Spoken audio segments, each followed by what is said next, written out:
After making a response to Vernaculus's recent anti-God video, I've been asked to make a video going over the arguments for the existence of God.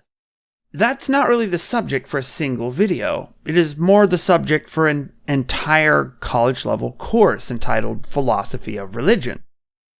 There are many arguments, and covering each one could be the subject for an entire video all by itself. I don't have the time for that, and I don't want to restrict my whole channel to be just about that. If you want that, then I recommend taking a course in philosophy of religion. But I have discovered that the secret to getting things done is to scale down your ambitions until the endeavor you plan is not only accomplishable, but easy to accomplish, while still being more than nothing. That's how you really get things done. And what's easy to accomplish in response to such a request is to first take care of some preliminaries, and then just list the standard arguments and give a sort of yay or nay vote about whether I think each one is any good or not. If I was to comprehensively describe and cover every one of them, or even a selection of the ones I think are good, I just would not have time to get that video out in a timely manner. So what I'm going to be doing is relying on people to actually look up other videos and online stuff and whatnot, and I will just refer to each of the arguments and then say what I think about that argument. If that isn't the sort of thing you'd be interested in staying around for, then may I recommend this excellent video about the adorable faces babies make when they encounter the strong taste of citrus fruits for the first time. Not only is the entertainment value of this video superior to mine in every way, but in a deeper sense it may constitute an argument for the existence of God in many ways superior to any you are likely to hear from a philosopher. See the argument from aesthetic experience, which I cover later. For all those who remain, you have been given fair warning. Only hardcore philosophy concepts and technical terminology you are already expected to basically understand lay ahead. I'm afraid this video is going to be rather less educational than one might hope for a video covering the arguments for the existence of God. It's more aimed at people who are already familiar with the subject, and to those people I just express what my opinions are. And to people who aren't familiar with the subject, to whom I merely am trying to give a sort of hint or clue that this is a somewhat bigger subject than you might have anticipated, and it requires serious study. Now for the preliminaries. The first point to make about the question of the existence of God is to recognize that this is a deep and complex subject. It is what is called a perennial question in philosophy, one that is continuously addressed by every generation of philosophers and never really goes away.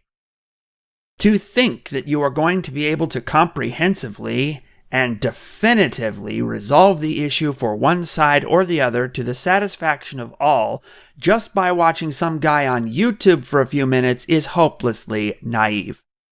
That is just not how complex questions of philosophy work. For every argument on both sides, there is always a counter-argument and a new formulation to patch up that objection, which gives rise to a new refutation and so on. This has been going on for literally thousands of years, and the people who have been engaging with this question for all that time are not dumb. The controversy does not rage on because people are too dumb to figure it out, but because they are too smart to get trapped into accepting an argument for a conclusion they don't want to accept. Everywhere and in every age that there have been intelligent men with the leisure to philosophize, there have always been theists and atheists. Neither side has any kind of monopoly on reason, logic, or intelligence. The sooner one recognizes this, the sooner one can contribute to the discussion in a constructive, mature, and reflective way. Any reasonable person who really studies the arguments both for and against will be forced to recognize, at the very least, that the philosophers who argue about this question on both sides are tricky bastards who are not easy to refute. Thinking this an easy question which can be resolved in a few short sentences is the mark of the philosophically uneducated and inexperienced interlocutor. So if you came here expecting a short, easy argument that would resolve the matter for all time and for which the other side would have no answer, then you came to the wrong universe, because things just don't work that way in this one. My acknowledgement that both sides have intelligent, reasonable people should not be confused with any sort of relativism about the nature of truth or the status of the question. I think there is a correct and an incorrect answer. I just don't think it's one that will be permanently resolved for one side or the other by discussions of philosophy on YouTube. While one cannot definitively resolve the issue for everyone for all time in a YouTube video like this, what can be done is that individuals can be convinced to agree with you, and that those who aren't convinced to agree with you can at least be convinced to better respect a point of view different from theirs. This is the most one could hope for when dealing with perennial questions of philosophy, at least as regards YouTube videos. The second important issue to address before I begin is one of definitions, default positions, and the burden of proof. The definition of theism is fairly clear. Theists believe in some kind of God or gods. I will come to defining God in a moment. The vast majority of people, in the vast majority of times and places in human history, have believed in some kind of God or gods, and therefore have been theists.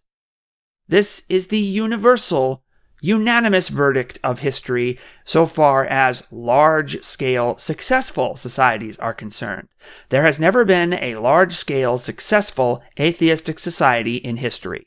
Or at least, there has never been a large-scale, successful atheistic society in history which has not devolved into some kind of draconian nightmare within a couple generations at most.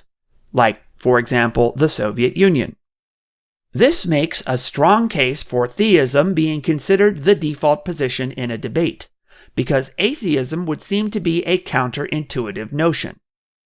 Atheists are the ones demanding change, demanding that the vast majority of mankind alter its opinions to conform to their opinions on the matter, while theists, being in the majority, do not demand such a radical change. The burden of proof must always rest on whatever is new and whatever demands change. The status quo never has the burden of proof on it.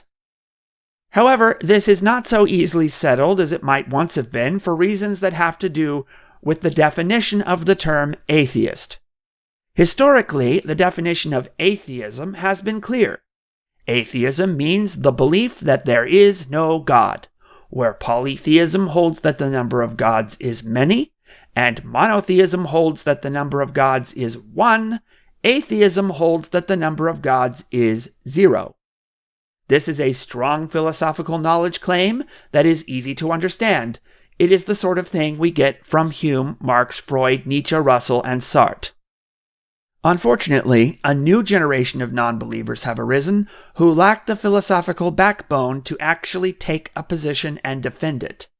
These pseudo-intellectual wusses have figured out that by playing games with the definition of atheist to mean what used to be called agnostic, a mere lack of belief, they can criticize theistic philosophical commitments without needing to make any philosophical commitments themselves. They can hijack a strong-sounding word, atheist, for what is actually a very wimpy, non-committal pseudo-position. They can attack you all day long for two or more opposite and mutually exclusive vices without committing to any particular theory of why any of the things they accuse you of are actually wrong or even undesirable. This makes dialogue with them rather like arguing with a phantom. You will inevitably construct a straw man no matter what you say about their ideas because they claim to have none. This sort of dishonest tactic is not permissible in a constructive debate. This would not be such an important concern if the question of the existence of God were merely an abstract academic question of theoretical or speculative philosophy which has no practical upshot like the ship of Theseus problem, for example. But it is not a merely theoretical question. The existence or non-existence of God is ultimately a political question. It is a question about how we should live our lives, what kind of society we should be, and how we should govern. The truly dishonest thing is that this lack of ideas in metaphysics has been irrationally linked to an anti-Christian radicalism in politics, as exemplified by the various attempts to strike Christianity and Christian influence from all aspects of life, from nursery school to end-of-life care, and not in some foreign country in deference to its native creed, but precisely in the most vibrant centers of Christendom. Rather than allowing each local community to make up its own mind, as would follow from a liberal agnosticism, they demand the imposition of an officially atheistic policy from the top down in all public settings, while at the same time agitating via socialism, or at least via a vastly expanded range of social programs, to make all or nearly all settings public. They agitate not merely to stop governments from publicly acknowledging God, but also to outlaw religious policies within privately owned businesses and schools, so that one can be an atheist everywhere, but cannot be a Christian anywhere. If everything or nearly everything in human endeavors is dependent in some way on government funds, as is increasingly the case, and nothing which is in any way dependent on government funds is allowed to be in any way religious, or is required to be equally religious and irreligious towards all religions, which is the same thing, then it follows that religion is always and everywhere outlawed. Although the extent of this totalitarian evil will vary between different self-identified atheists, the seeds of it are just as present in relatively liberal gay activist Milo Yiannopoulos as it is in the most hardcore social justice whiner. They all support the ACLU, they all make an ever-increasing threat to conform to their disbelief or else. Worst of all, since the promoters of this politicized brand of fake atheism think themselves to be the few enlightened elites who know better than others, about the question of the existence of God, for example, while at the same time disbelieving in the doctrine of the fall of man, they have no restriction of moderation, as comes with conservative political movements, to curtail them from indulging in as much extremist suppression of dissent that the political power they can amass would enable. It is obvious that the non-committal agnosticism which they profess in epistemology and metaphysics, cannot possibly justify the extremist stances they continuously take in politics. This made sense for old atheists, like Marx, because, and only because, of their strong knowledge claims about the issue, but not for these so-called new so-called atheists. Only real atheism, which makes an actual knowledge claim, could justify demands for the wholesale replacement of traditional theistic society with anything else. For on the agnostic view, this would be replacing an ignorant system known to produce generally tolerable results with an ignorant system which has unknown results. Society would be safe against the innocuous and therefore ineffective political actions of the genuinely agnostic. It is Gnostic atheism, and Gnostic atheism alone, which supports the continuous efforts of the so-called American Civil Liberties Union and its allies against Christian civil liberties. So no, I do not extend to this present generation of self-identified atheists the privilege of defining terms such as atheism when their intent is to use them in such a dishonest way. To self-described atheists, I, for one, will not let you get away with pretending to know when you're doing politics in order to motivate radical actions, but pretending to not know when doing epistemology and metaphysics in order to avoid criticism of your ideas. The metaphysics you assume in order to do politics must be the same metaphysics you defend when doing philosophy. As long as it's not, you are being dishonest. Another obfuscation of the definition of atheism is the claim that atheism is not an ideology, because atheists come from all over the political spectrum on multiple axes. While this is true for individuals, it is not true for the really politically active mass of the atheist community whom I would venture to argue against. That portion is entirely on the left, and is pretty much in lockstep on most issues, with a rigidly enforced orthodoxy. Ayn Rand is not any more welcome in most atheist circles than Jerry Falwell or James Dobson. Most of the basic premises necessary for atheism plus are present even in those who most vehemently reject this term. So from this point on, I will use the term atheist to refer to real atheists, and will generally assume that those who play such games with the definition of atheism actually are real there is no God atheists once we get past their obfuscation of the term, and will address their objections to theism on that basis. I would expect genuine agnosticism to be apolitical as regards religion. I will remind any who call this a straw man that any way of representing someone attempting to obfuscate their ideological commitments will necessarily be a straw man, and that this particular straw man, if a straw man it is, actually enables a real discussion on the question of the existence of God, impossible to actually have without it. Now, as to the definition of God. Vernaculus demanded that theists begin by defining God, and I can oblige him in the spirit of via negativa.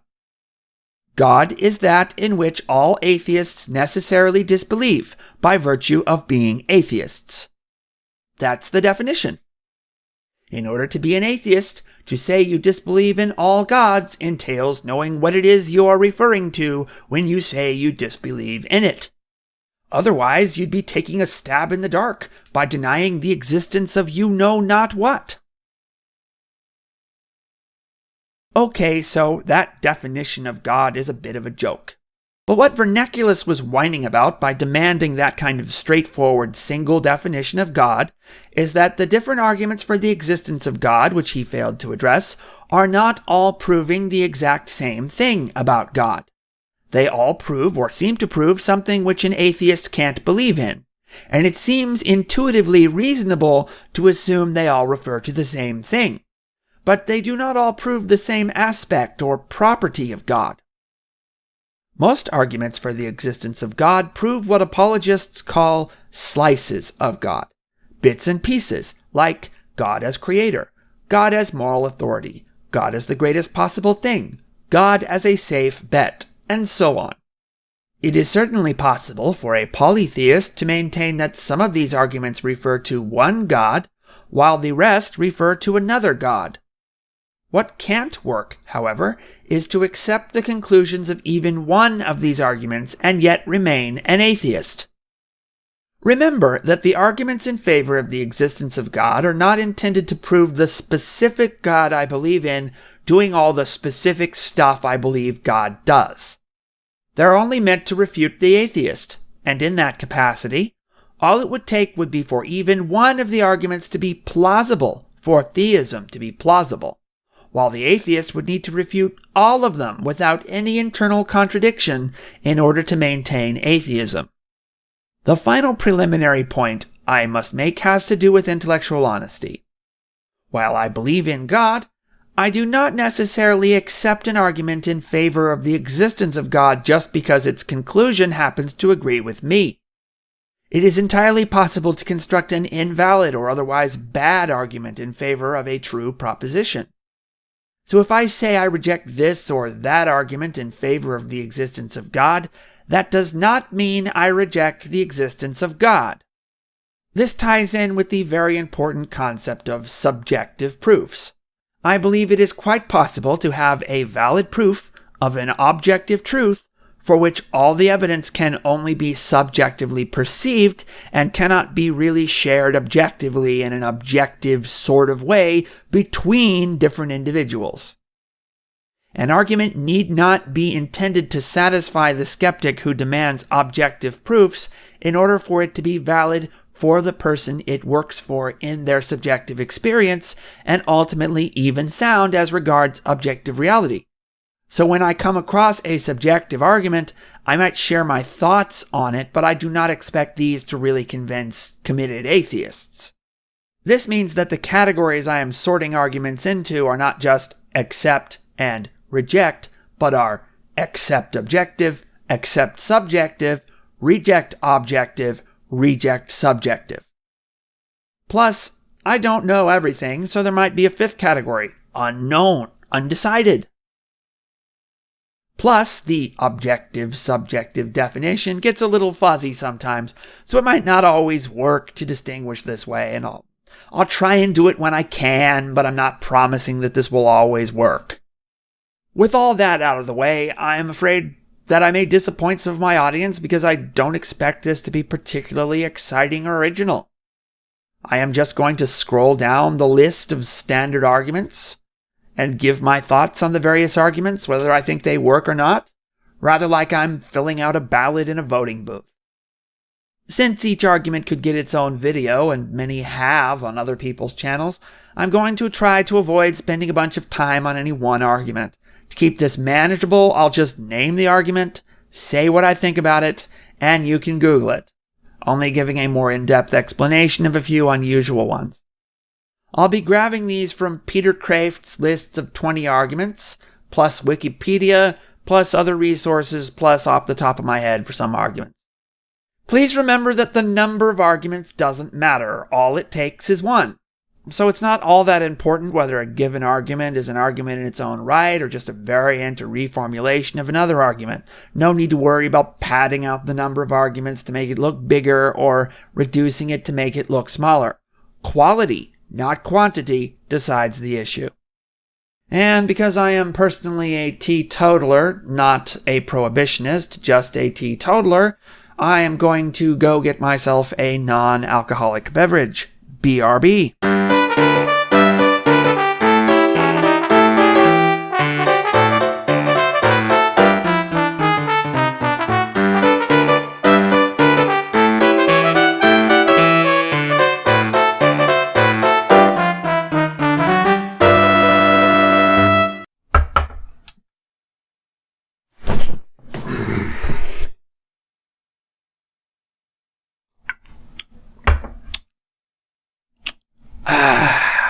Teeth-rotting soda. Perfect. Now this is going to be a little more informal than the big speech I just made, because, well, I think people just need to kind of chillax about this issue a little more. I mean, on the one hand, taking it seriously is great. I mean, it's certainly, I think that apathy is a bigger enemy to Christianity than atheism, ultimately. What really brought this video on was some annoying guy in the comments who just got really passionate about theism being dumb. On the one hand, being passionate about this issue is great. But on the other hand, dude, chill. It's not like people are going to hell and eternal damnation for not accepting the gospel of atheism. You'd think the Christians would be the ones in a panic about this, but man, some atheist commenters online seem to just go into this total Jimmy Voltaire mode. Check out the Jimmy Voltaire Internet Atheist video, it's hilarious. Anyway, so let's just go down the list. They're not in any particular order, they're just sort of vaguely influenced by Kraft's order, because I used his page a lot. Just because it's a convenient list. The first one is presuppositionalism. I hate Calvinism. Calvinism is stupid. Reject objective. The cosmological argument. Accept objective. The Kalam variant of the cosmological argument. I'm not sure Craig's modification to the cosmological argument is really necessary for the argument to work generally. Plus, I'm not entirely sure about every single link in his broader metaphysical analysis, so I have to mark the Kalam argument undecided for now. I think I need to study it a bit more before I really commit myself on that one. Personally, I think the standard, old school, regular old cosmological argument works. But I'm not sure whether Craig, in all his modifications, might have broken it or might have made some false moves somewhere. And I've got to study that one some more. The argument from change. Accept objective. The argument from efficient causality, accept objective. The argument from time and contingency. I am a little less certain about this. I think that it is reducible to the cosmological argument. I think it's really the same argument. It's just a different way of phrasing it. So I'd have to say accept objective to the extent that this is really just another way of phrasing the cosmological argument, but undecided or unknown if it really does depend on the terms necessary and contingent in a way that isn't actually just a variant of the cosmological argument. I am more comfortable with a priori, a posteriori, and with synthetic analytic than I am with necessary contingent. I'm a little less comfortable with the necessary contingent distinction than those other two. Maybe if the argument from time and contingency could be put in terms of those other ones, because it might be committing the fallacy of misplaced concreteness, and I'm not sure it isn't. So maybe I'll have to mark this one as unknown. So I'm kind of waffle on this one. It's either accept objective or it's reject objective. But it's definitely an objective argument. It's not subjective. The argument from degrees of perfection. Perfection isn't a simple linear scale. Is God a perfect liar? If God isn't a perfect liar, then God lacks at least one kind of perfection. But if God is a perfect liar, then he lacks another kind of perfection, that of being perfectly honest. This would seem to entail a contradiction. So, for the argument from degrees of perfection, reject objective. I think it might actually be the same thing as the ontological argument when you really get down to it. The teleological argument, aka the argument from design, accept objective. The argument from contingency. This seems to be another cosmological argument variant. Because I accept the cosmological argument, it seems I must also accept this one. Accept objective. The argument from the world as an interacting whole. This is a variation on the teleological argument, and it still seems to work. Accept objective. The argument from miracles. This relies on personal testimony, and rarely, if ever, has the kind of evidence atheists demand. So I'm going to have to mark this one accept subjective, because of how I don't think the evidence really transmits the justification that this argument needs in an objective manner. It's all true, but I don't think it's really proven this way. At least not under our present circumstances. If we had a really big public miracle that was really undeniable, that was on the news, like the heavens literally opening, that kind of thing, then the argument for miracles would switch from accept subjective to accept objective. But as long as the powers that be are able to pretend that miracles don't happen, this has to stay accept subjective. The argument from consciousness, accept objective. The argument from truth. This is a variant on the argument from consciousness, but which breaks it so that it becomes purely subjective. I'll have to say, accept subjective. I am a bit of a Platonist sometimes.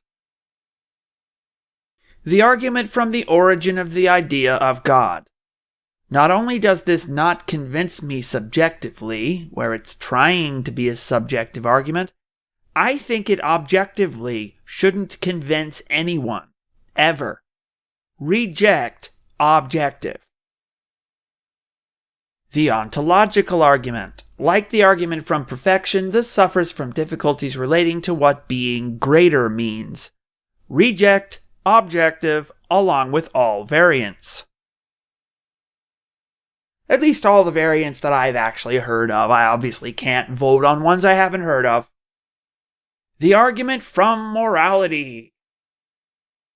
Atheists really hate this one. They not only fail to understand it, but one often encounters a belligerent refusal to even try to understand it. The response to this one always seems to strawman it. like pretending it says atheists can't behave morally, or are immoral people, or can't engage in moral reasoning. But ultimately, the moral argument is just another variation on the cosmological argument. It says that just as we can't have real tables and chairs without God to have ultimately caused them, so we also cannot have moral realities without God to have ultimately caused them as well. It doesn't entail that atheists can't engage in moral reasoning any more than the cosmological argument entails that atheists can't engage in reasoning about tables and chairs. So the real question isn't how atheists can engage in moral reasoning without believing in God. The real question is how atheists can engage in reasoning about tables and chairs without believing in God. The moral argument depends on the assumption that moral realism is true, which I regard as indisputable, and it follows by logical necessity from that premise. Accept objective. The argument from conscience. This is a variant on the argument from morality. I am less certain about this one than about the standard formulation of the argument from morality, but since I accept the standard argument from morality, I even banged my fist on the desk about it, and can't see a specific way in which this argument breaks what makes it work, I have to say accept objective, at least until I find a break somewhere. The argument from joy, aka the argument from desire. Accept subjective. This one's mainly to convince existentialist type thinkers, and those are rare. So it won't appeal to very many people, I don't think. The argument from aesthetic experience, aka the argument from Bach. I hope I pronounced that right. I think it has an extra phlegm in there somewhere. Bach. This one's a sort of joke argument.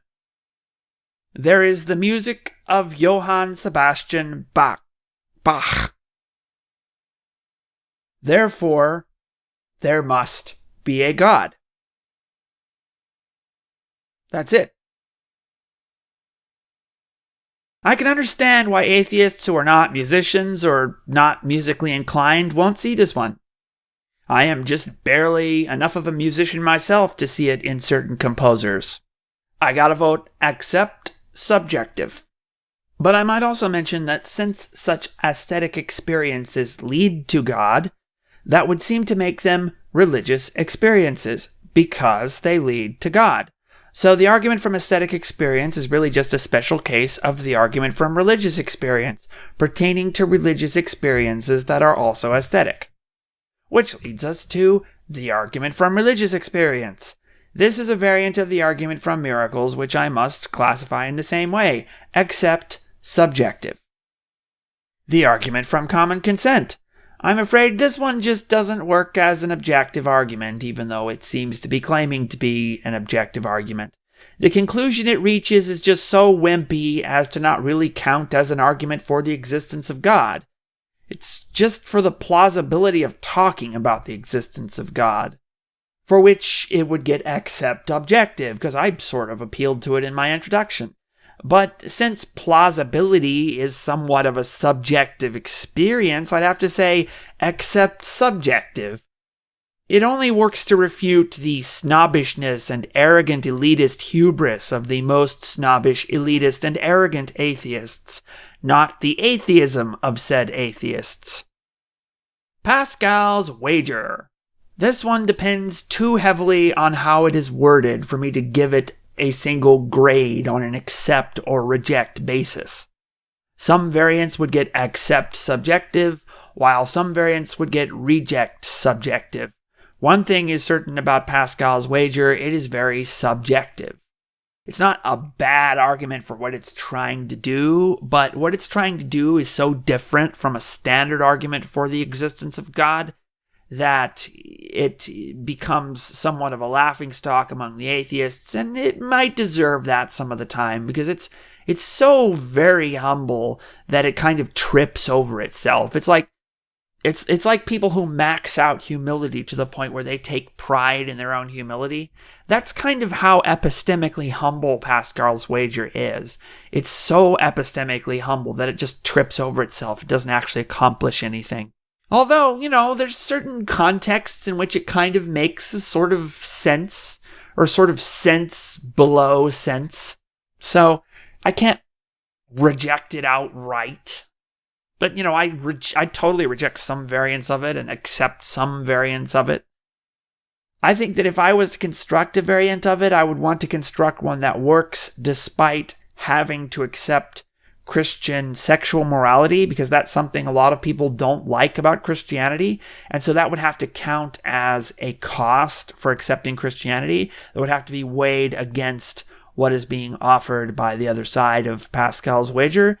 And that makes it fail for a lot of people. And that's a real problem Pascal's wager is going to need to patch up at some point. Doubtless someone involved in this, field has addressed this. I'd be interested if anyone knows.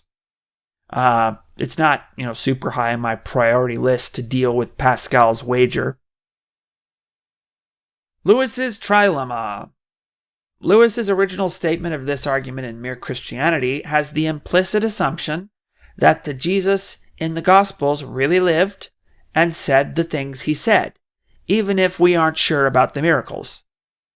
It's not really worth even talking about the trilemma without acknowledging that Lewis kinda screwed up by not making this implicit contextual assumption that he's using as a premise an explicit premise in his original formulation of his argument. The trilemma may be seen as begging the question to some, in which case the argument wouldn't work for them. But I think the premises are sufficiently different from the conclusion for this to not be begging the question, even if it doesn't appeal to premises which are common enough to work very often. Its main function is only to defeat those few atheists who have infiltrated Christian churches under the guise of liberal theology, around which I always place scare quotes. I have to say, accept objective when it's being used in that context. I could go over what I think about the arguments against the existence of God as well, with a similar list and format, but that would definitely take another video. What I hope just listing the arguments shows is that there are a ton of arguments which take much serious study to get an understanding of. I can't even claim to understand all of them myself. And for each of these and each variant I mentioned, there are also many sub-varieties. And this just isn't an easy question. Now, I might have to limit how much time I spend arguing with people in the comments because, I got stuff to do. But feel free to leave comments and suggestions, and I'll try to respond, especially about future videos you'd like to see. One way you could help is by coming up with formulations of the standard arguments against the existence of God for me to respond to in a future video. Just make sure to maintain civility, mutual respect, and clean language. So have a nice day, and God bless you, if he exists, as I think he does.